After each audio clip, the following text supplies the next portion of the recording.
Dan ini bukan salah partainya, tapi salah yang memberikan. Mas Anies, Anda ini dianggap playing victim loh. Mengatakan seperti ini setelah Anda gagal dapat tiket. Assalamualaikum warahmatullahi wabarakatuh. Teman-teman, balik lagi di channel YouTube gua, Hairun Imam. Nah, di video kali ini kita akan melihat bagaimana momen ketika Mas Anies Baswedan dirujak habis-habisan oleh Najwa Shihab karena menuduh partai politik ini sedang ditekan dan dikangkangi oleh kekuasaan. Makanya partai politik sulit untuk memajukan calon di pilkada serentak. Termasuk Jakarta kali ya. Sampai-sampai Mas Anies Baswedan dikatakan playing victim, teman-teman. Waduh, ini lebih menarik lagi. Dan ada juga respons dari elit-elit partai politik terkait dengan statement atau tuduhan Mas Anies bahwa partai politik sedang ditunggangi, ditekan, dan dikangkangi oleh kekuasaan. Tapi sebelum kita masuk ke videonya, jangan lupa teman-teman like, subscribe, dan share. Tanpa perlu berlama-lama lagi, mari kita simak videonya berikut ini. Anda membuat statement terbuka. Saya mau kutip, partai mana sekarang yang tidak tersandera oleh kekuasaan? Jangankan dimasuki, mencalonkan saja terancam. Bagi yang mengusulkan. Ini, apa maksud Anda ketika bicara ini? Ini Anda bicara, apa dasar Anda bicara ini, Mas Anies? Ya, coba kita lihat ya. Bentar teman-teman, keras juga tuduhan Mas Anies ya. Fenomena di beberapa tempat, di mana seluruh partai diborong dan lawannya kotak kosong. 2 minggu lalu itu jumlahnya 94 kabupaten kota provinsi. Sekarang sudah di atas 50-an. Artinya ada 40-an yang karena putusan MK berubah. Apa yang terjadi ya? Pilkada kok jadi serba kotak kosong. Apa yang sesungguhnya terjadi ini? Kok bisa begitu banyak kotak kosong? Di Jakarta aja hampir terjadi kotak kosong. Calon independen tidak lolos verifikasi. Sesudah itu jadi lolos verifikasi. Kemudian semua partai dikumpulkan untuk mengusung satu pasang calon. Apakah kurang jelas fenomena yang terjadi ini? Mau pakai penjelasan apa lagi kalau bukan kita lihat kenyataan itu? Penjelasan bahwa ya ini real politik, partai punya hitung-hitungannya sendiri, negosiasi, bagian dari bargaining politik, melihat bagaimana masa depan partai masing-masing, tidak selalu melulu disempitkan bahwa ini ada intervensi kekuasaan kan Mas Anies? Ya. Ini Mas Anies sepertinya masih terngiang-ngiang guys ya batal diusungnya di Pilkada Jakarta. Partai politik kan biasa bargaining politik. Ya, ketika sampai kepada pemilihan, ini adalah tentang rakyat diberikan opsi untuk memilih. Dan itu artinya partai memiliki kedaulatan untuk mengusulkan, untuk mengusung. Tapi ketika partai kehilangan kedaulatan, ada yang tidak sehat. Dan ini bukan salah partainya, tapi salah yang memberikan tekanan kepada partai. Tidak seharusnya. Dari mana tapi Anda bisa membuktikan itu, Mas Anies? Sekarang partai-partai semuanya bilang ya karena memang hitung-hitungan politiknya memang tidak bisa mengusung Anies Baswedan kok. Hitung-hitungan politiknya memang yang kami mau usung ini apapun kepentingan politik mereka ya, karena memang mau bergabung atau apapun dorongannya. Tapi faktanya memang sekarang yang bisa mengusung partai politik. Dan bentar teman-teman, ini Mas Anies kan kemarin diusung oleh PKS kan dengan Sohibul Iman sampai diberikan surat rekomendasi loh dari PKS langsung. Kursinya cuma kurang 4 karena PKS juga pemenang pemilu.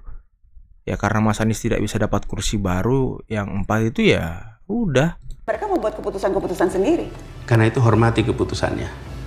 Tetapi kita tahu bahwa keputusan itu adalah keputusan yang merupakan pembalikan atas keputusan sebelumnya. Memang pernah partai politik seperti sekarang ini sudah. Ini kita alamin nih. Saya beri contoh paling gampang ya. Jangan Anies di Jakarta, Ibu Airin di Banten, hampir tidak jadi calon.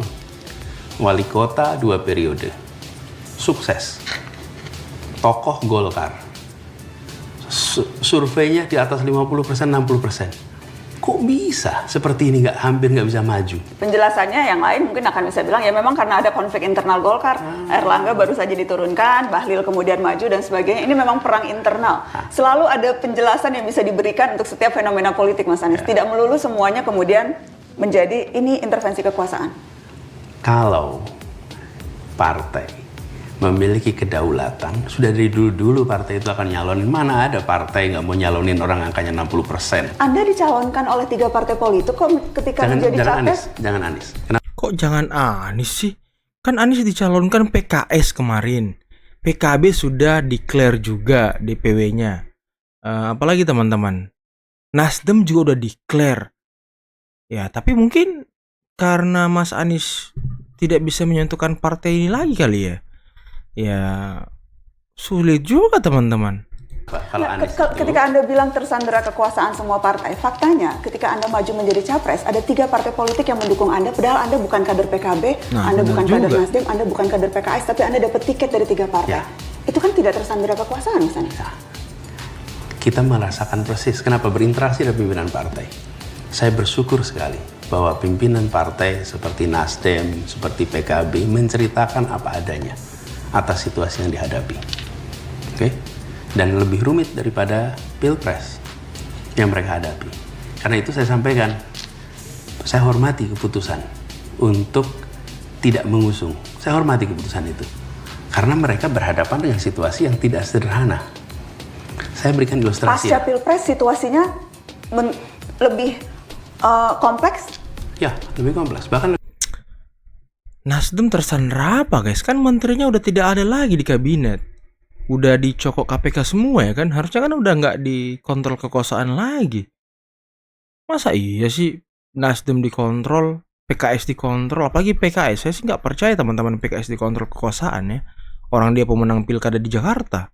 Pileg teman-teman, ini pilegnya. Kompleks. Nah, kalau kemudian partai memiliki kedaulatan dan partai boleh melaksanakan kedaulatan itu, kita akan menyaksikan berbagai partai itu punya calon. Nggak kita menyaksikan kota kosong sebanyak ini. Masa kota kosong sebanyak ini? Kalkulasinya kan tidak sesederhana itu Mas Anies. Untuk bisa memajukan orang perlu tentunya memastikan kadernya cukup bisa mumpuni, elektabilitasnya tinggi, kemudian punya dana yang cukup, kemudian bagaimana hitung-hitungannya, tentunya kan tidak sesederhana ya penjelasan yang tadi Anda sampaikan. Kalau jumlahnya 3, 5, 10 barangkali boleh. Memang barangkali tempat itu ada calon-calon yang sangat populer sehingga tidak bisa dikalahkan. Tapi kalau kita sampai hampir 10% dari pilkada, itu berarti kota kosong ada sesuatu ini. Dan sesuatu itu? Sesuatu itu adalah pengendalian. Oleh siapapun yang bisa memiliki kekuasaan, tidak sebut bisa dikendalikan aja Mulyono atau Jokowi, Mas Anies. Apakah ini jangan malu-malu adalah satu pihak, dua pihak? Kita nanti harus lihat ya. Tapi harus ada pengendali. Udah mungkin. Mas Anies, Anda ini dianggap playing victim loh. Mengatakan seperti ini setelah Anda gagal dapat tiket. Sebelumnya tidak pernah sekencang ini Anies Baswedan. Saya itu bukan gagal dapat tiket. Saya ini gagal, saya tidak dapat boarding pass, tapi tiketnya udah dapat. Tidak bisa terbang Mas Anies? Iya, nanti kan ada. Pak Jokowi sudah bilang ya, saya bukan ketua partai. Saya bukan pemilik partai. Apa urusannya sama saya? Pak Prabowo juga udah bilang, urusan pilkada serahkan aja ke anak-anak muda. Pak Prabowo ngomong dia nggak pusing siapa yang terpilih, siapa yang dicalonkan. Nah, itu terserah partai, terserah anak muda yang mengurus teman-teman ya. Gitu kata Pak Jokowi dan Pak Prabowo. Coba bayangkan. 3. Jadi ini bukan playing victim. Ini victim beneran. Ini cerita tentang bagaimana kedaulatan partai yang sedang mereka gunakan, terus kedaulatannya hilang. Victim beneran. Tapi begini Mas, yang jelas kan itu kayak rumus standar nih. Politik kita tuh melodramatik. Dan politisi itu biasanya paling mudah memainkan rumus korban. Korban tidak dapat boarding pass, dijegal, tidak bisa maju kontestasi. Minimal itu narasi yang berkembang. Dikembangkan oleh pendukung Anda dan sekarang kemudian juga Anda sampaikan begitu. Jadi ini memang peran yang sedang Anda mainkan?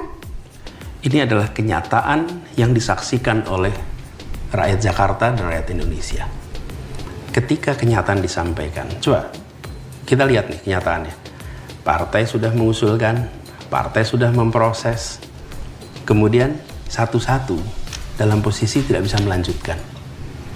Ya, karena kan PKS sudah ngomong Mas Anies, kalau PKS memberikan deadline kepada Mas Anies untuk mencari partai yang bisa mencukupkan kursi 20% agar bisa mencalonkan Anda dengan Soebul Iman kemarin. Tapi kan Anda nggak bisa mendapatkan 4 kursi tambahan. Gimana sih?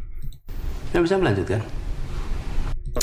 Gue tuh bingung teman-teman ya, Mas Anies ini ngomong gimana ya?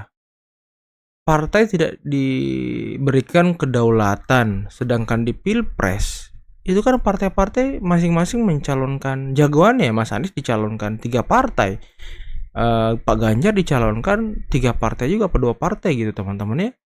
Ya mungkin setelah pilpres ini ya, partai-partai ini berpikir, waduh ini kalau kita nggak masuk kekuasaan, nggak gabung ke KIM, kita nggak dapat apa-apa nih 5 tahun ke depan. Sedangkan pemilihan kepala daerah serentak, dan 5 tahun ke depan nggak ada lagi pemilihan kepala daerah. Kalau kita tidak gabung ya, kita nggak dapat apa-apa ya. Mungkin seperti pola pikir partai politik kan berpikir untuk menang, bagaimana caranya dapat kue, bagaimana caranya masuk kekuasaan. Ya seperti kata Najwa tadi, playing victim teman-teman. Nah ini ada kata dari Bang Habibur Rahman, Waketum Partai Gerindra, terkait dengan tuduhan Mas Anies bahwa partai itu sedang ditekan dan segala macam. Terlepas saat tudingan Sandra menyandra sebagai politisi, kita tidak boleh jadi pemalas. Waduh, kalau ada sesuatu yang ingin kita perjuangkan, misalnya menjadi kepala daerah atau kepala pemerintahan, maka kita harus menjalani prosesnya. Benar juga, kita harus jalani prosesnya ya kan. Nyari rekomendasi, nyari dukungan partai dan segala macam. Ini dari PAN, bantah Anies, tekankan pemimpin diusung parpol. Waketum PAN. Saat pilkada DKI dan saat pemilu presiden, siapapun calon, syarat konstitusinya adalah didukung, diusulkan oleh partai politik. Untuk pilkada 2024 sama, siapapun dia kalau mau jadi calon harus diusulkan oleh parpol. Lah kok sekarang parpol tersandra kekuasaan? Apa dulu kemudian parpol tidak tersandra kekuasaan? Jangan begitulah Mas. Asik. Keren, Waketum PAN, Viva Yoga. Boleh. Ini Kamhar Lakumani, Deputi Bapil DPP Partai Demokrat. Daripada sekedar mengutuk keadaan yang kurang bersesuaian dengan harapan, akan lebih terhormat jika Pak Anies telah memilih jalan politik untuk mengabdi dengan menjadi anggota partai politik atau mendirikan partai sendiri. Wah, ada benar juga ya. Kenapa Mas Anies nggak membuat partai politik ya? Tapi kabarnya teman-teman ya, Mas Anies ini dan beberapa pendukungnya yang katanya itu ketua tim relawan Anies, Iwan Tarigan kalau nggak salah namanya, dia sudah punya anggota massa sebanyak 20 juta plus 20 juta lebih teman-teman yang siap untuk menjadi anggota Partai Perubahan. Wah ini menarik untuk kita tunggu ya, apakah beneran 20 juta atau seperti apa, apakah ini hanya omong-omong teman-teman. Ya kita tunggu seperti apa gebrakan partai dari Mas Anies ini ya.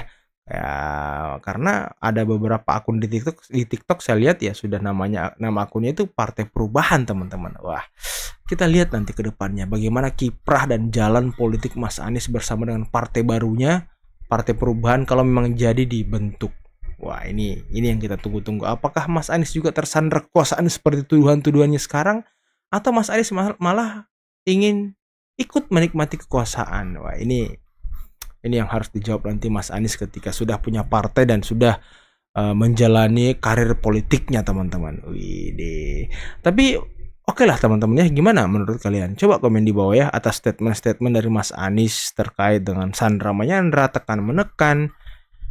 Coba komen di bawah gimana pendapat kalian. Tapi ya mungkin video ini juga cukup sampai di sini dulu teman-teman. Jangan lupa like, subscribe dan share videonya. Akhir kata, billahi taufiq wal hidayah. Wassalamualaikum warahmatullahi wabarakatuh.